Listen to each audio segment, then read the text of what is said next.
जय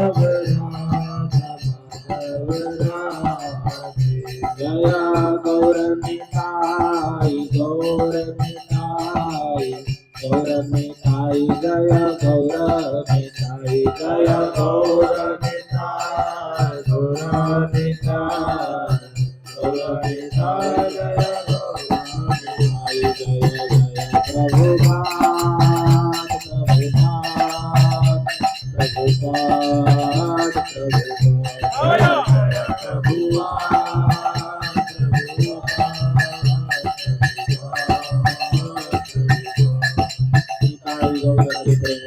हरि हरि बोल।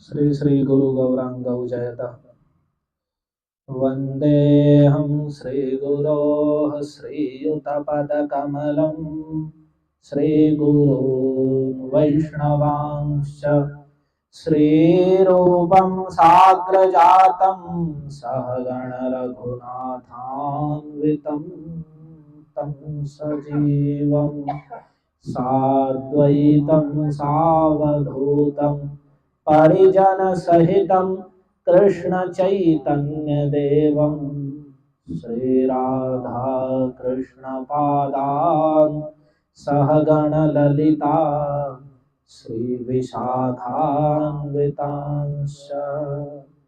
हे कृष्ण करुणा सिंधो दीनबंधो जगत्पते गोपेश गोपिका कांत राधा कांत नमोस्तुते। तप्त कांचन गौरांगी राधे वृंदावनेश्वरी वृषभानुसुते देवी प्रणमामि हरिप्रिये। नमो महावदान्याय कृष्ण प्रेम प्रदायते कृष्णाय कृष्ण चैतन्य नाम्ने गौरत्विषे नमः। जय श्री कृष्ण चैतन्य प्रभु नित्यानंद श्री अद्वैत गदाधर श्रीवासादि गौर भक्तवृंद वाञ्छाकल्पतरुभ्यश्च कृपा सिन्धुभ्य एव च पतितानां पावनेभ्यो वैष्णवेभ्यो नमो नमः। हरे कृष्णा कृष्णा कृष्णा हरे हरे हरे राम राम राम हरे हरे। मेरे पीछे बोलेंगे सभी। अनायासेन मरणं विना दैन्येन जीवनम् अनाराधित गोविंद चरणस्य कथं भवेत्। अनायासेन मरणम् अनायासेन मरणम् विना दैन्येन जीवनम् विना दैन्येन जीवनम् अनाराधित गोविंद अनाराधित गोविंद चरणस्य कथं भवेत्। चरणस्य कथं भवेत्। हरे कृष्ण। ओम नमो भगवते वासुदेवाय। श्री गुरु गौरांगो जय। ये श्री चैतन्य भागवत का श्लोक है और बीच में कितनी जगह जो चैतन्य भागवत के रचयिता श्री वृंदावन दास ठाकुर हैं, जिन्होंने भगवान चैतन्य महाप्रभु के अवतार और उनकी आदि लीला जो उन्होंने नवद्वीपों में किस प्रकार से कीर्तन को प्रचारित किया और कैसे अपना प्रकाश किया, वो सब वर्णन किया है। तो उन्होंने जगह जगह पर ये श्लोक दिया है पुनः पुनः कई कई अध्याय में। अनायासेन मरणं विना दैन्येन जीवनम अनाराधित गोविंद चरणस्य कथं भवेत्। इसका अर्थ है कि बिना श्रम के मृत्यु यानी कष्ट रहित मृत्यु और बिना दुख दरिद्रता के जीवन, बिना कष्ट के मृत्यु और बिना दुख दरिद्रता के जीवन, अनाराधित गोविंद चरणस्य कथं भवेत्। जिसने भगवान गोविंद के चरणों की आराधना नहीं की है उसके लिए ये भला कैसे हो सकता है। अर्थात जिन्होंने भगवान गोविंद के चरणों की आराधना नहीं की है उन्हें बिना कष्ट के मृत्यु और बिना दुख दारिद्र्य के जीवन संभव नहीं है।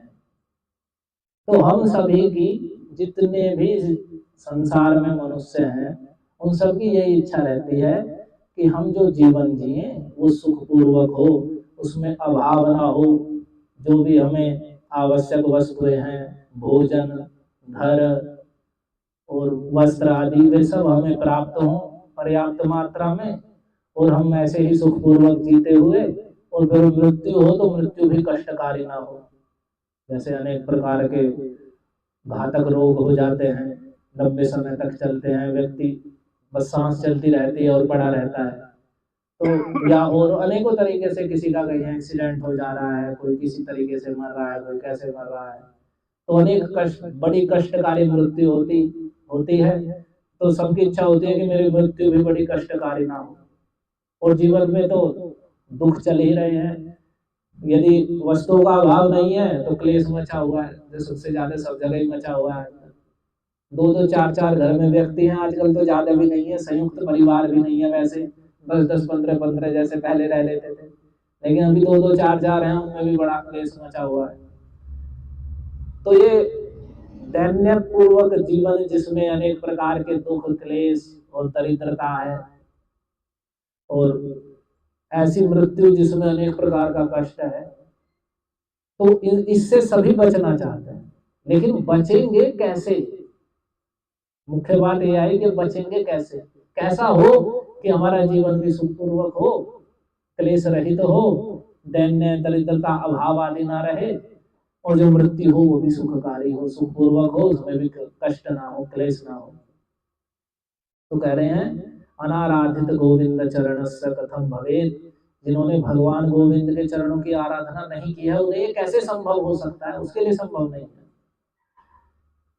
जिन्होंने गोविंद के चरणों की आराधना की है या कर रहे हैं, आराधना का होता है आ माने पूरा पूरा, सम्यक आराधना यानी प्रसन्न कर देना। जिन्होंने अपने कार्यों के द्वारा, भगवान की शरणागति के द्वारा, भगवत भजन के द्वारा भगवान को प्रसन्न कर लिया है, उनके लिए ही ये संभव है। तो यदि हम चाहते हैं कि हम क्लेश आदि से रहित होकर, घर में हम रह रहे हैं, घर में क्लेश ना हो और प्रसन्नता रहे, अनेक प्रकार के अभाव जो होते हैं वे ना रहे, और मृत्यु भी हो तो एक समय पर हो, अकाल जैसे मृत्यु होती है, या अनेक कष्ट प्रदान करके अनेक प्रकार के घातक रोग हो जाते हैं जिसमें धन भी सब नष्ट हो जाता है, शारीरिक कष्ट भी होता है, ऐसा ना हो तो हमें चाहिए कि हम भगवान गोविंद के चरणों की आराधना करें। एक महत्वपूर्ण बातें करें, गोविंद के चरणों की आराधना से ऐसा संभव है। अन्य अगर हम कुछ पूजा पाठ कर भी रहे हैं वह हमें केवल क्षणिक फल दे सकता है। एक कोई कार्य हमारा अटक रहा है, हमारा कुछ इच्छा है वो पूरी हो जाए, लेकिन लंबे जीवन का पूरा ठेका कोई नहीं ले सकता है, लेकिन भगवान ले सकते हैं। क्योंकि भगवान भागवत में कहते हैं माम प्रपन्नो जनः कश्चित् न भूयः शोचितुम् अर्हति, कि जो एक बार मेरे पूर्ण शरणागत हो जाता है, पूर्ण रूप से मेरी शरण ग्रहण कर लेता है, तो उसे फिर पुनः वह शोक करने योग्य नहीं रह जाता। उसे ऐसा नहीं होता उसे किसी वस्तु के लिए या किसी भी चीज के लिए शोक करना पड़े। शोक होता है किसी वस्तु के हो जाने के पश्चात जो क्लेश होता है या दुख। तो जो मेरी शरण में आ जाता है वह फिर पुनः शोक करने योग्य नहीं रहता। मतलब पूरी पूरी जिम्मेदारी भगवान अपने ऊपर ले रहे हैं। और उन्होंने यह भी कहा भगवद गीता में, अनेक प्रकार का जब उपदेश दिया अर्जुन को, तो फिर भगवान ने अंत में केवल 2 श्लोकों में पूरी बात कह दी। पहले शुरू में कर्म का उपदेश दिया, ज्ञान का उपदेश दिया, आत्म तत्व का उपदेश दिया, गुह्य उसे कहते हैं गुह्य, गुह्यतर, गुह्यतम ज्ञान। पहले गुह्य ज्ञान, फिर गुह्यतर, फिर गुह्यतम ज्ञान। तो उसमें भगवान ने भक्ति का भी उपदेश दिया बीच में, फिर अनेक प्रकार के ज्ञान चर्चाया, अनेक प्रकार से भगवान ने उपदेश दिया, समझाया, अर्जुन के माध्यम से सभी जीवों को उपदेश दिया। लेकिन फिर भगवान ने अंत में कहा, सर्व गुह्यतमं भूयः शृणु मे परमं वचन इष्टोसि मे दृढ़मिति ततो वक्ष्यामि ते हितम्। कि मैं अब तुम्हें गुह्यतम में भी सबसे गुह्यतम बात है और मेरा सबसे श्रेष्ठ जो वचन है मैं उसे तुम्हें बता रहा हूँ, उसे तुम ध्यान से सुनो। 18वें अध्याय में भगवान बोल रहे, सारी बात कह दी भगवान ने और फिर अंत में कह रहे हैं कि मैं फिर दोबारा मैं तुम्हें बता रहा हूँ कि सर्व गुह्यतम, ये महत्वपूर्ण बात है कि एक शब्द, सबसे जो गुह्यतम रहस्यपूर्ण बात है जो सबके लिए नहीं बताई जाती, उस बात को मेरा जो परमम वचन, सबसे श्रेष्ठ वचन है, तुम उसे सुनो, क्योंकि तुम कहने योग्य हो, इष्ट हो और मुझ में दृढ़ रखने वाले हो, इसलिए मैं तुम्हारे हित की बात कहता हूँ। तो भगवान ने क्या कहा, मन मना भव मद भक्तो मद्याजी माम नमस्कुरु। 4 कार्यों को लेकर, मन मना भव, तुम मन से सदैव मेरा चिंतन करो। मन मना भव का जैसे हम संसार मना है, विषय भोग मना है, सदा सर्वदा सब समय हम विषय भोग का चिंतन करते रहते हैं, या जो भी संसार के किसी से ईर्ष्या द्वेष है तो उसका ही चिंतन होता रहता है, किसी में आसक्ति है तो उसका ही होता रहता है, धन की इच्छा है तो धन का, किसी को स्त्री का, किसी को पुरुष का, इसी मन में यही चिंतन चलता रहता है। तो भगवान करे मन मना भव, तुम मन से मेरा चिंतन करो। लेकिन चिंतन तो हम भगवान का तब करेंगे जब कोई भी वस्तु चिंतन में कब आती है, जब हम उसे देख रहे हो, उसे सुन रहे हो, उसके विषय में, उसके संपर्क में हो, तभी तो चिंतन में आएगी। जिसके हम संपर्क में नहीं है वो चिंतन में कैसे आ जाएगा। तो जब हम भगवान के विषय में सुनेंगे, भगवान के स्वरूप का मंदिर में दर्शन करेंगे, भगवान के लीला कथाओं को भगवद गीता भागवत में वर्णित है उन्हें पढ़ेंगे, आचार्य द्वारा कही गई है उन्हें सुनेंगे, तब भगवान चिंतन में आएंगे। तो भगवान करे मन मना भव, तुम अपने मन से मेरा चिंतन करो, मद भक्तो, मेरे भक्त बनो, यानी मेरे प्रति सेवा भाव करो कि भगवान सेवक सेव्य है और मैं सेवक हूँ। हम सबकी धारणा रहती है कि भगवान सेवक हैं, हम सेव्य हैं, और हम 4 दाने मंदिर में जाके गुलदाने के ऐसे फेंक देंगे और फिर तो नौकर हो जाएंगे भगवान हमारे, और जो हम कह देंगे उन्हें पूरा करना ही पड़ेगा, और नहीं करेंगे तो फिर हम गाली भी दे देंगे और बुराई भी करेंगे। ऐसी धारणा है ना। मंदिर में लोग जाते हैं चढ़ाने के लिए बड़े खुश होके और दुर्गंध करके आ जाते हैं वहां पे। पहले तो विधि नहीं पता है किसी को, एक नई विधि इस क्षेत्र में पूरे में ही प्रचलित है।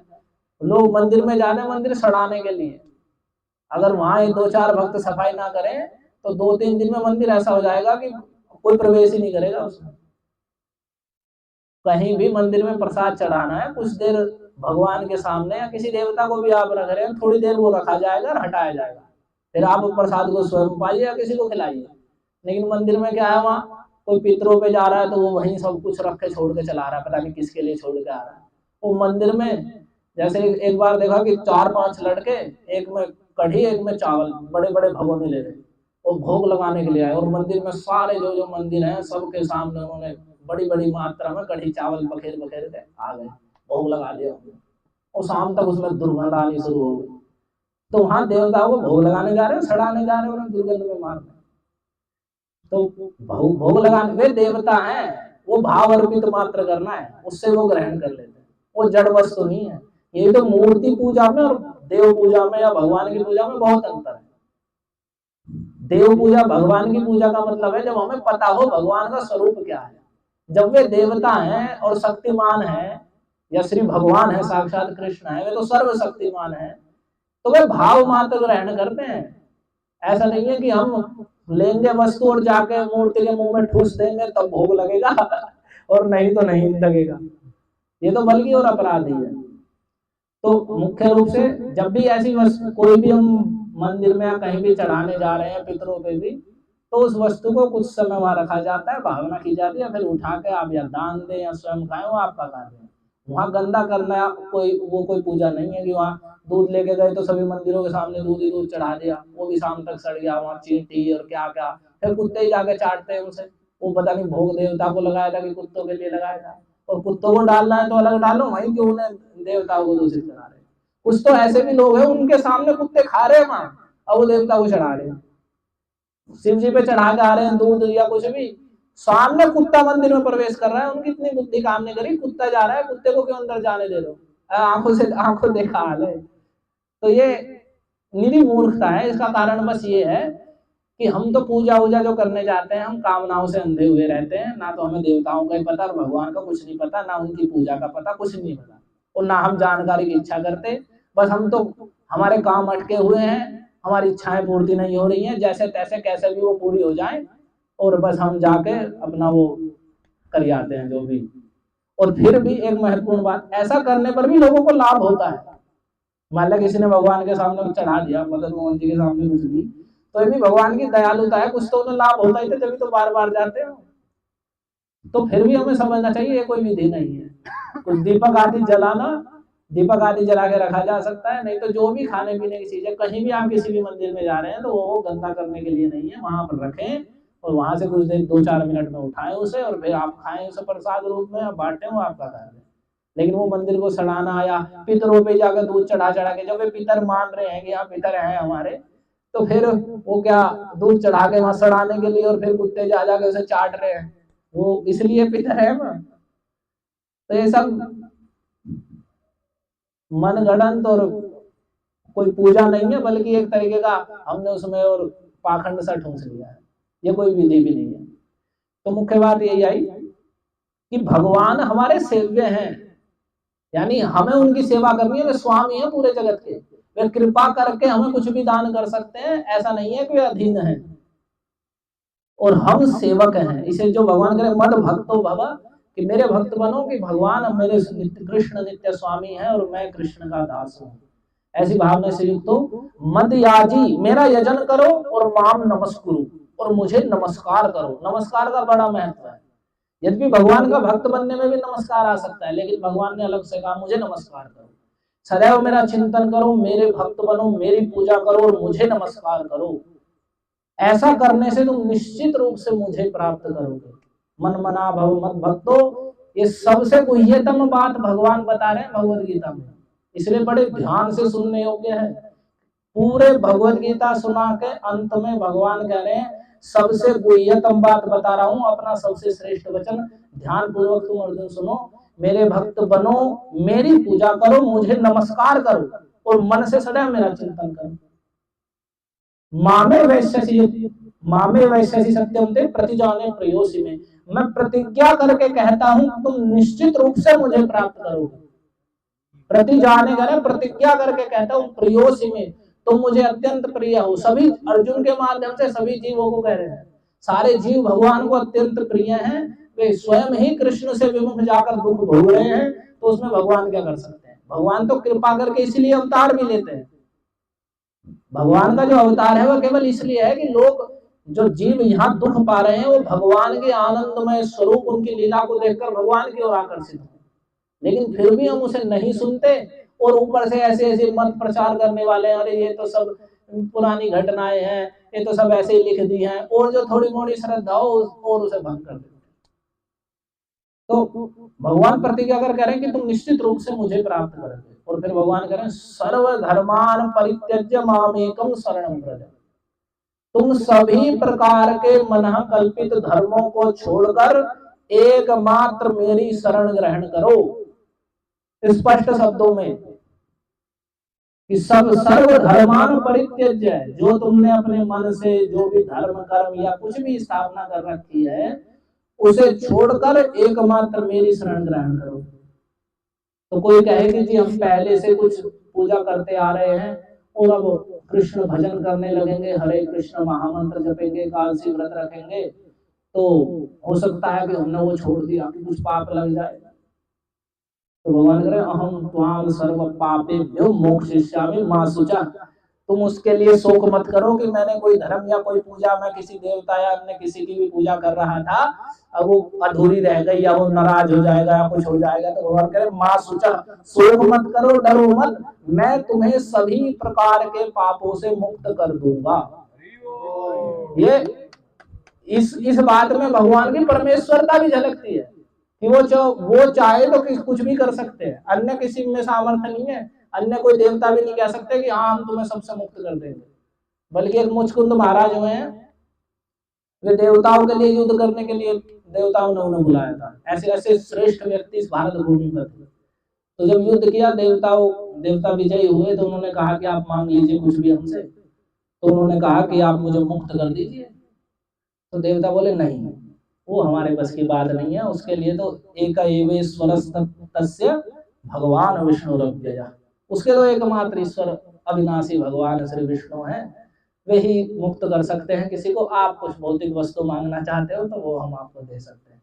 तो मुस्कुंद महाराज बोले भौतिक वस्तु का मैं क्या करूंगा, उनकी कृपा से देवताओं को वे वस्तुएं प्राप्त हो रही है। फिर अंत में वे आए, उन्होंने निद्रा कुछ दिन के लिए विश्राम मांगा और उसी समय वे गुफा में गहन निद्रा में थे। देवताओं ने उन्हें वरदान दे दिया कि जो भी कोई तुम्हें जगाएगा तो तुम्हारी दृष्टि पड़ते ही जल जाएगा। एक काल यवन नाम का था, वो 3 करोड़ की मलेच्छों की सेना लेकर आया था भागवत के वर्णन के अनुसार। उसने मथुरा पर आक्रमण किया था और उसी समय जरासंध भी आने वाला था। एक ही साथ दो आक्रमण हो रहे थे मथुरा। तो भगवान ने सोचा ये यवन है, इससे लड़ना तो ठीक नहीं है। तो देवर्षि नारद से पूछ के आया था मेरी जोट का कोई योद्धा हो तो उसे बताओ। तो फिर भगवान कोई युद्ध नहीं किया उससे, ऐसे ही नगर से बाहर निकले तो उसने देखा कि ये तो अकेला ही आ रहा है। तो उसने सब पहचान की, देवर्षि नारद ने बताया था कि तुम उससे जाके युद्ध करो। तो जैसे ही भगवान की ओर को चला, भगवान ने भागना प्रारंभ कर दिया और भागते भागते वह पीछे पीछे दौड़ रहा है और भगवान इतनी ऐसे भाग रहे हैं उसे लग रहा है कि अभी पकड़ लेगा, बस अभी हाथ आ रही है, बस हाथ आए। लेकिन भगवान आए नहीं, ऐसे भागते रहे, जाकर उस गुफा में घुस गए और अपना पीताम्बर मुचकुंद महाराज के ऊपर डाल दिया। तो भगवान को उसे यवन म्लेच्छ जानकर स्पर्श भी नहीं करना था। तो गया, उसने सोचा कि ये यहाँ सो गया गुफा में पड़ के, और जाकर एक लात मारी मुस्कुंद महाराज। और मुस्कुंद महाराज जैसे ही उठे तो दृष्टि मात्र पड़नी थी, वो जल के राख हो गया। उन्हें पता भी नहीं चला ये कौन था, कहाँ से आया था, क्या हुआ। फिर भगवान के उन्हें दर्शन हुए वहां और वार्तालाप भी हुई। तो यहाँ कहने का अर्थ है कि जो परमेश्वरता है, कुछ भी करने में सक्षम है, वे कृष्ण है, वे परमेश्वर है। आपने जो कथा भी सुनी होगी उसमें भगवान ने साफ साफ ब्रह्मा जी स्तुति कर रहे हैं भगवान की। ये जो भगवान अपनी लीला विहार करते हैं, गोपालकों के साथ गायें चरा रहे हैं, ये सब भगवान की दिव्य चिन्मयी लीला है। वे गोचारण कर रहे हैं या माखन खा रहे हैं या कुछ भी कार्य कर रहे हैं, तो इससे उनकी परमेश्वरता बाधित नहीं होती। वे कुछ भी क्रीड़ा करते समय वो उनकी आनंदमय क्रीड़ा है, वे परमेश्वर हैं, कुछ भी करने में सर्व समर्थ है। तो इसलिए भगवान कह रहे हैं कि मैं तुम्हें सर्व पापों से मुक्त कर दूंगा। तो वे भगवान हमारे सेव्य हैं, यानी हमारे स्वामी हैं, और उनके द्वारा दी गई वस्तु ही हमें प्राप्त है, और जैसी वस्तु जो सामर्थ्य हमारे पास है उनके द्वारा ही उनकी आराधना करनी है। और उसमें सबसे बड़ा तो ये हरिनाम संकीर्तन यज्ञ, संकीर्तन यज्ञ कलो कृष्ण आराधना। कलयुग में अन्य किसी उपाय से कृष्ण की आराधना संभव नहीं है। अरे संकीर्तन यज्ञ, संकीर्तन यूपी कृष्ण के नाम संकीर्तन जो अभी अभी हम कर रहे थे, जो भी यहाँ बैठे हैं वे सुन रहे होंगे कि शुरू से अब तक कुछ नहीं गाया, केवल भगवान के नामों का कीर्तन मात्र हुआ, उसमें भी हरे कृष्ण महामंत्र का। तो इसी संकीर्तन यज्ञ के द्वारा कलयुग में कृष्ण की आराधना होती है। और जो इस संकीर्तन यज्ञ के द्वारा कृष्ण की आराधना करता है तो सभी प्रकार के दोषों से पापों से मुक्त होकर भगवान के चरण कमलों को प्राप्त करता है। तो कृष्ण को आराधित करने की विधि है कृष्ण संकीर्तन, कृष्ण के नाम का कीर्तन, कृष्ण के नाम का जप माला पर संख्या पूर्वक। प्रत्येक व्यक्ति को हरे कृष्ण महामंत्र का माला पर जप करना चाहिए। बड़ी महत्वपूर्ण बात है। भक्त लोग भी, भक्तों के घर में भी देखा जाता है कि भक्त, एक व्यक्ति भक्त है और घर वाले सोचते हैं पता नहीं ये फालतू काम कर रहा है, और हम भी अगर माला करने लगेंगे, गाछी रखने लगेंगे तो पता नहीं क्या हो जाएगा। फिर दूसरी मनगढ़ंत चीजें कर लेंगे, टीवी टावी पे देख दाख के शनि पूजा के लिए रोज जाएंगे, शनिदेव का नाटक देखने के लिए देखकर। लेकिन यदि उनसे कहा जाए हरि नाम जपो एक माला करो तो नहीं करेंगे। तो इस पर बिरु मंगल ठाकुर कहते हैं कि वक्तुम समर्थो बिन वक्ति कश्चित अहो जनानाम व्यसनाभिमुख्यम, कि अहो बड़े आश्चर्य की बात है, लोग अब कष्ट पाने के लिए कितने उतारू हैं कि वे बोलने में समर्थ होने पर भी भगवान के नाम का उच्चारण नहीं करते। यद्यपि केवल भगवान के नाम उच्चारण करने मात्र से, शास्त्र कहते हैं आर्ता विषण्णा शिथिलाश्च भीता घोरेषु च व्याधिषु वर्तमाना संकीर्त्य नारायण शब्द मात्रम विमुक्त दुःखा सुखिनो भवन्ति। कि कोई आर्त है, खिन्न है, शिथिल है, डरा हुआ है और घोर से घोर व्याधि में, बीमारी में पड़ा हुआ है, यदि वह नारायण इस शब्द मात्र का जिह्वा से उच्चारण करता है, कीर्तन करता है, तो विमुक्त दुखा सुखिनो भवन्ति, वह दुखों से मुक्त हो जाता है और सुखी हो जाता है। तो जो भगवान के नाम इतना, जो भगवान में शक्ति सामर्थ्य है वो सब भगवान के नाम में है, अभिन्न है, कृष्ण ही नाम के रूप में है, कलिकाले नाम रूप कृष्ण अवतार। तो यहाँ बिल्वमंगल ठाकुर कह रहे हैं कि लोग अपने कष्ट पाने के लिए कितने उतारू हैं। वक्तुम समर्थो, बोलने में सक्षम है, बोल सकते हैं, लेकिन न वक्ति कश्चित, फिर भी नहीं बोल रहे हैं। अहो जनानाम व्यसनाभिमुख्यम, अहो कितने आश्चर्य की बात है, लोग अपने कष्ट पाने के लिए, दुख पाने के लिए कितने उतारू हैं।